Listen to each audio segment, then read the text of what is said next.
A Federação Espírita do Rio Grande do Sul apresenta Vida, Desafios e Soluções. Olá, amigos. Sejam bem-vindos a mais um programa Vida, Desafios e Soluções, de responsabilidade da Federação Espírita do Rio Grande do Sul. Estamos na companhia hoje do vice-presidente do Conselho Regional Espírita da 4ª Região Federativa, Bruno Pérez, que vai conversar um pouco conosco sobre a Lei de Destruição. Bruno, seja muito bem-vindo ao nosso programa mais uma vez. Obrigado. O Bruno é estudante da Universidade Federal de Santa Maria, em licenciatura em Geografia.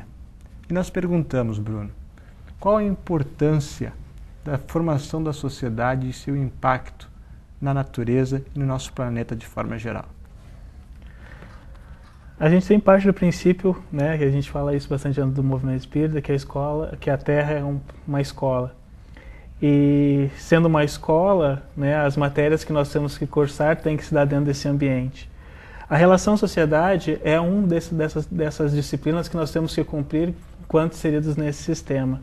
Então essa vivência com diferentes realidades, diferentes organizações sociais, né, nosso sistema Terra ele é bastante diverso em termos de organizações sociais, desde regimes totalitários a regimes democráticos, né? Nós experienciamos diferentes formas de sociedade dentro de uma só. Então, é de suma importância que nós aprendamos, né, a viver dentro desse contexto que nós estamos, para justamente poder cumprir essa disciplina, exercitando a paciência, né, a própria compreensão, o respeito pela diversidade, e sendo a sociedade um ambiente de construção também, nós temos que pensar como nós nos construímos dentro dessa sociedade. Por hora a gente fala de relacionamento com as pessoas, mas o nosso relacionamento dentro da sociedade não se dá só com as pessoas, e se dá também com a natureza. E aí nós temos duas instâncias ao mesmo tempo distantes, que é a social e a natureza, mas ao mesmo tempo intrínseca. Né? Dentro da própria geografia, nós tínhamos pouco tempo atrás uma questão sobre a dicotomia da ciência. Né? Se a geografia ela tem que ser exercida em seu caráter social ou seu caráter natural. E hoje, né, com o avanço dos estudos, a própria difusão da visão holística, né, que nós temos quanto seres sociáveis, nos diz que não há como dissociar um fator do outro. O que nós construímos em termos de sociedade se reflete na natureza, e o que há na natureza se reflete em nós enquanto seres sociáveis. Então não há como dissociar um processo do outro. Toda a nossa evolução ela está respaldada num processo de transformação. Né? Então, enquanto nós fomos evoluindo, digamos assim, em termos de sociedade, a natureza foi nos acompanhando, sofrendo, horas mais, horas menos, com essa evolução que nós temos. Pois nós falamos em lei de progresso, em lei de sociedade, lei de destruição, que estão contidos no Livro dos Espíritos, na sua 3ª parte. Como nós podemos associar, falar sobre a ecologia do ponto mais na questão da destruição e do progresso, o impacto do homem no meio ambiente e todas as consequências que nós vemos hoje, narrados pelo efeito estufa, entre outras tantas questões? A gente precisa primeiro ter a compreensão de que alguns desses eventos que hoje são altamente divulgados na mídia como ações, como consequências das ações dos homens, na realidade não são. Alguns desses eventos são características do nosso sistema terrestre, do nosso orbe. Então, se nós formos buscar dentro das eras geológicas, existem alguns eventos, como o próprio de aquecimento e esfriamento, que são inerentes da nossa condição do sistema Terra. Não propriamente dito, estão vinculados à interação do homem. Existem alguns cientistas que ousam alegar que o homem é muito insignificante a ponto de interferir num clima. Talvez num microclima, numa organização mais próxima à sua constituição. Mas no orbe como um todo, talvez não. Dentro da doutrina espírita, trazendo isso para o espiritismo, a gente sabe que o orbe reflete as nossas interações quanto sociedade, quanto individualidades, as relações que nós estabelecemos na sociedade.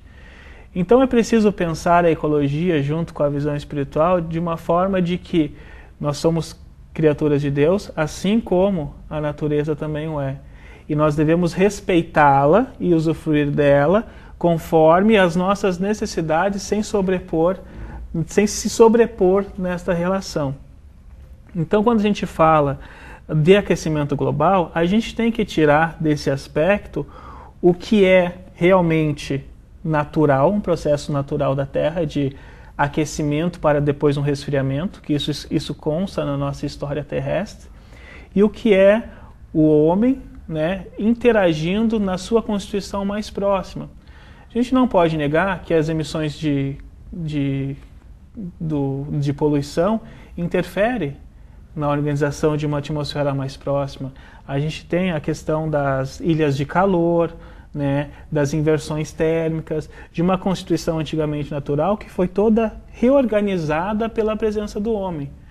Uma cidade que num primeiro momento tinha poucos prédios apresentava determinadas características, né, do seu espaço. Quando isso começa a acontecer, a presença massiva da construção civil, da derrubada de árvores, a gente percebe, né, isso a olhos nus, a alteração daquela constituição. O que nós temos que pensar é justamente nesse sentido, como nós, criaturas, filhos de Deus, assim como esses irmãos da natureza também o são, como as nossas condutas estão interferindo nessas organizações, porque a gente é responsável, né? Eu sou responsável por mim, pelo meu próximo e também por essas constituições. Então, ao derrubar uma árvore, eu tenho que pensar, não sendo um ecochato, mas eu tenho que pensar quais são as consequências disso para o todo. A derrubada de uma árvore atende uma finalidade, mas essa finalidade, ela beneficia a quem, em que instância? Em que ponto eu estou prejudicando os animais, a própria constituição da atmosfera que eu respiro? Então são questionamentos pertinentes que nós temos que nos fazer dentro dessa visão mais holística que está se aproximando da ciência e propriamente da abordagem que a doutrina espírita nos traz, da própria lei de sociedade, dessa questão da necessidade de conviver nesses espaços, da lei de progresso, a que custa esse progresso e qual o progresso que nós estamos falando, qual o progresso que nos interessa, né?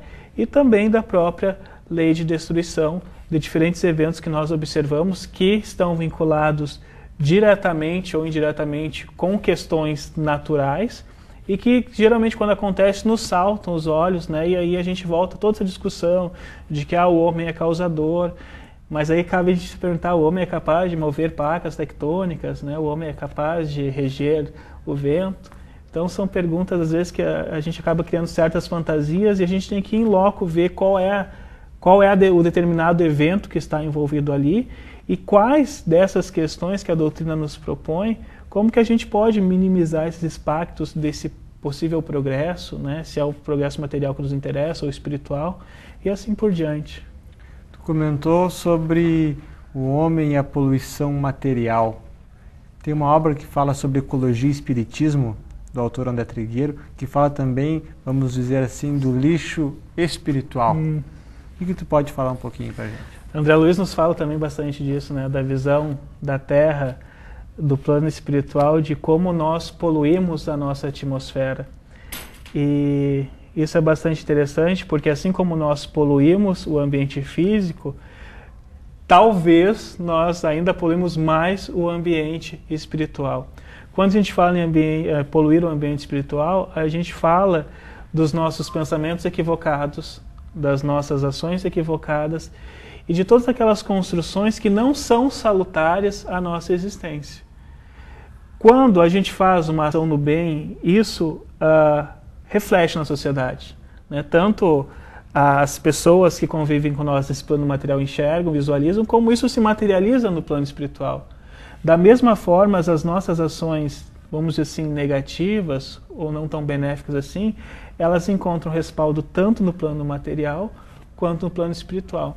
Quando a gente fala em poluição do plano espiritual, eu entendo mais esse sentido, quando a gente emana ou materializa do lado de lá, através dos nossos pensamentos e das nossas ações, que não são necessárias, né, que nós deveríamos trabalhar de melhor forma. E falando um pouco sobre essa questão social, também ligada à lei de destruição, de guerras, de conflitos. Tivemos há poucos anos ainda a Primavera Árabe, algumas revoluções, guerras civis.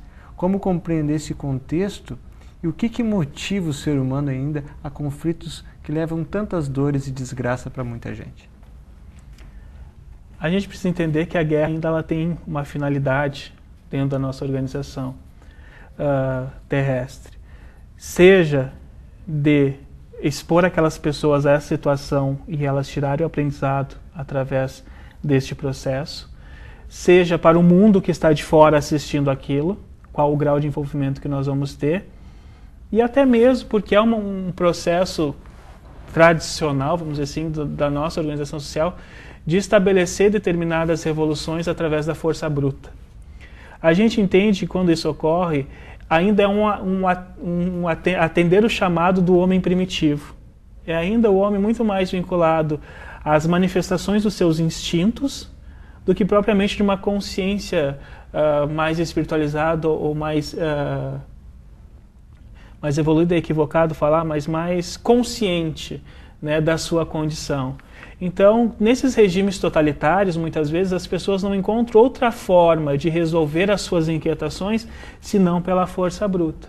E aí há todo um contexto que pode servir de aprendizado, até mesmo para aqueles que sofrem diretamente fazendo a guerra e não fazer mais a guerra e buscar novas formas de resolver as situações, até mesmo nós que estamos distantes desses processos de conflitos armados, o quanto nós nos envolvemos com essas realidades, o quanto nós participamos, oramos, tentamos de alguma sorte ser úteis, né, ao plano espiritual que também busca intervir nesses momentos.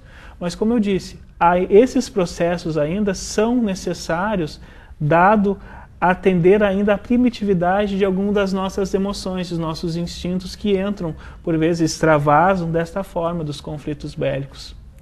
Como o Espiritismo pode auxiliar na formação de um mundo melhor, um mundo de paz? Desde que o homem pisou na Terra, nós não tivemos um dia de paz no mundo.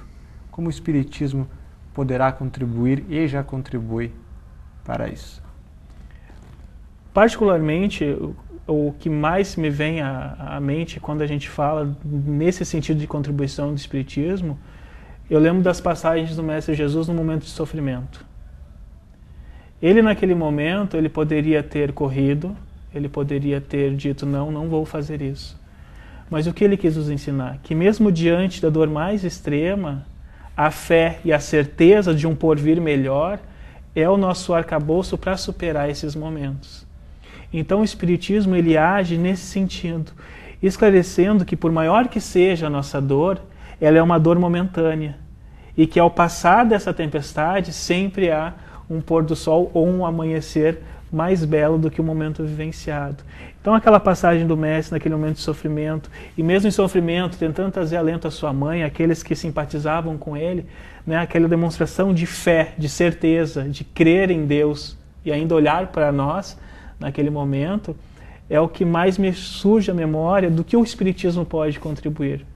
Reatribuir essa essência do Mestre, né, de que a dor é momentânea e de que há um futuro melhor. Que por hora eu preciso experimentar essa sensação para depois não me tornar reincidente nesses eventos.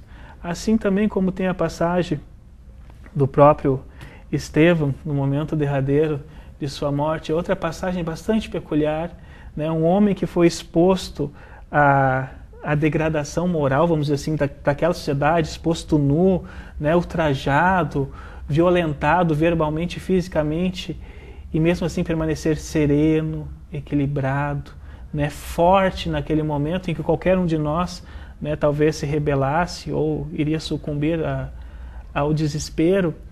Esses exemplos de equilíbrio diante da dor, para mim particularmente, são os que mais se tornam presentes e que o Espiritismo relembra, né, todo o tempo, através das obras, diferentes obras, e até mesmo através do Evangelho segundo o Espiritismo, de que há sempre um pôr do sol ou um amanhecer belo depois da tormenta.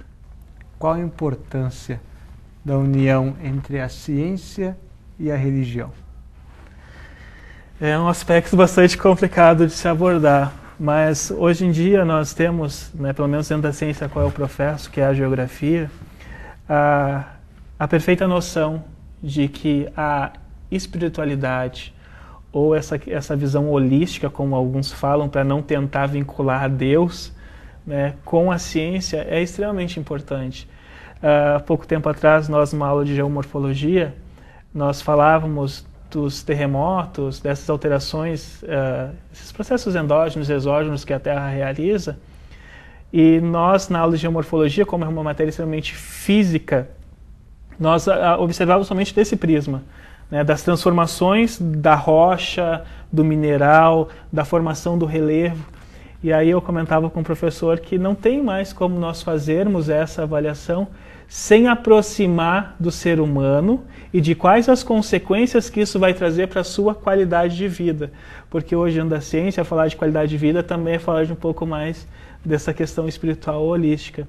E isso despertou, inclusive, um trabalho para a própria graduação referente a essa temática, onde eu pude aproximar a lei de destruição, né, essas transformações nesse sentido exógenas, né, que são feitas na superfície da Terra, juntando com o conhecimento geomorfológico dessas transformações. A união da religião com a ciência, do meu ponto de vista, e peço desculpa aos companheiros que não partilham dessa ideia, só tem a aumentar, engrandecer o conhecimento acadêmico, científico, e também de questionamentos que muitos cientistas não se fazem porque sabem que a resposta vai de encontro a algo mais espiritualizado, até mesmo Deus. Então preferem parar as suas pesquisas para não extrapolar essa barreira imposta pela sua condição de ateu, né? Mas, na minha opinião, aproximar ciência e religião, ou no caso, geografia e espiritismo, só vem a contribuir para a compreensão de diferentes fenômenos. Como eu disse, próprio de uma questão física da Terra, dessas transformações que se dão, desde por causa de terremoto até questão de tsunami, e também para a própria compreensão da constituição social. Então é um campo bastante aberto que a gente pode explorar muito unindo essas duas ciências, esses dois conhecimentos, desculpa.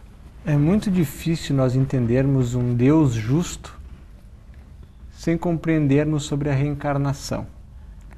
Tu achas que quando o homem tiver no seu dia a dia a ideia de que ele é um espírito imortal, que ele irá reencarnar diversas vezes, o mundo se tornará um mundo melhor, uma sociedade mais justa, uma sociedade mais consciente da forma de tratar a natureza e dos diversos aspectos da vida? Eu vou ousar dizer que não basta saber, é preciso vivenciar isso. Eu ouso dizer também que nós intimamente sabemos que essa não é a nossa única morada e nem foi a nossa única experiência reencarnatória. Mesmo aquele que se diz ateu, em algum momento da sua vida ele vai ter um lapso, um sonho, alguma coisa que vai remeter a essa pluralidade das nossas existências. Quando o homem afirmar para si que ele é um ser eterno, eu vejo como um primeiro passo. Mas não basta ter essa noção de que você é um ser eterno. É necessário que as suas ações sejam condizentes com alguém que quer viver essa eternidade de forma benéfica. Não adianta eu simplesmente ter a noção de que eu vou desencarnar e vou receber um outro corpo, se eu não desencarnar bem, fazendo jus a esse corpo atual que eu tenho, para poder merecer um novo corpo. Então, num primeiro momento, ter a ciência, a noção de que você é um ser eterno, é muito salutar, é muito importante. Mas eu acho mais urgente, seguindo essa certeza, você modificar as suas ações. Você aprender para essa eternidade. Porque, como eu disse no primeiro momento, se nós adotamos a Terra como nossa escola para a vida, nós precisamos cumprir todas as disciplinas que são inerentes a esse sistema. E isso se dará quando nós aprendermos a respeitarmos todas as suas instituições, né, todos aqueles que compartilham essa escola conosco.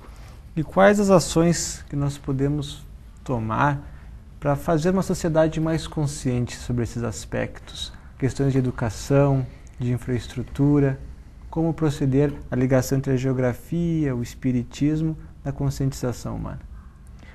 A gente tem que tomar muito cuidado quando a gente fala em conscientizar, né? Dentro da educação a gente tem alguns problemas epistemológicos com essa questão de vamos conscientizar. Eu acho que todo homem de bem, todo aquele cientista de bem, ele tem que se preocupar em estabelecer condições melhores para que a sociedade possa viver. Então nós podemos fazer várias ações em prol disso. Não basta você simplesmente ensinar a criança a separar o lixo. Você tem que ensinar todo o processo para que ela de forma autônoma, mediar, né? Para que ela de forma autônoma chegue um momento em que ela desperte para aquilo. Que ela separando o lixo lá na frente vai ter um companheiro que vai ter mais facilidade de manejar com aquilo. Que o lixo que ela não sujou, o PET que ela não suja, pode virar um outro elemento que vai degradar menos o ambiente. Então nós podemos fazer várias ações de forma a buscar essa consciência, mas não propriamente conscientizando, porque conscientizar é um termo complicado. Nós podemos traçar ações, tanto de cunho geográfico quanto de própria doutrina, que já faz, né? Para a Federação tem um programa de qualidade ambiental, né? Preocupado em tornar as suas atividades sustentáveis, isso é salutar. Mas é necessário que as pessoas se interajam com essas atividades de forma a compreender toda a sistemática que está envolvida nisso. Não simplesmente ir lá o Bruno dizer vamos separar o lixo, né? E a gente separa porque o Bruno disse. É necessário entender por que eu tenho que separar o lixo e por que o Bruno está alertando isso. Então eu te pergunto, por que eu tenho que separar o lixo? Se você é um cidadão consciente, você vai pensar naqueles companheiros que trabalham, por exemplo, com a própria separação do lixo. É um trabalho social, é um ato social você separar o lixo. Porque isso faz com que aquela pessoa que vai recolher seu lixo não tenha que lidar, por exemplo, com um alimento estragado, né, com um vidro cortante. Né? Então, esse ato de separar o lixo eu vejo como um ato de cidadania, de que você está se preocupando, está consciente, né, com o outro, com o final do processo.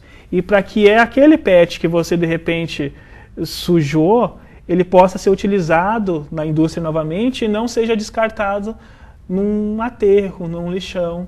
Né? E que a gente sabe, quando a gente contamina o lixo, ele se torna um lixo inútil. Aí a destinação dele é como qualquer outro, vai para um aterro, vai para um lixão, conforme é a política de cada cidade. Quando eu separo o lixo, eu estou demonstrando que eu me preocupo com o meio ao qual eu vivo. E esse meio não é só a natureza, é o meio da sociedade também. A gente vê hoje a questão de enchentes, né, dentro dos núcleos urbanos, por causa de bueiros entupidos, né, porque o homem não sabe trabalhar com os seus dejetos. Então, quando eu passo a interagir com isso dentro da minha casa, eu estou demonstrando um certo grau de consciência, de preocupação com aquele que vai dar sequência a esse processo. Quando nós lemos nas obras básicas da codificação da doutrina espírita, nós recebemos a informação de que as duas maiores chagas da humanidade é o egoísmo e o orgulho. Então, só para ilustrar bem isso que tu está nos dizendo, quando você só pensa em você, não pensa na sociedade num todo, ou seja, quando tu é egoísta, você então está, vamos dizer, descumprindo uma lei maior que uma lei de sociedade? Com certeza. O ato de você não pensar no próximo é um ato egoísta. Né? E nós, quanto seres terrenos, infelizmente, nós cultivamos muito o eu ainda. Quais são as minhas inquietações, quais são as minhas urgências, as minhas necessidades. Muitas vezes eu vou pensar que o ato de separar o lixo eu estou perdendo tempo de estar no computador fazendo um trabalho. Ou o ato de simplesmente não jogar o papel de bala no chão, né, eu vou estar perdendo tempo de fazer outra coisa que me agradaria mais.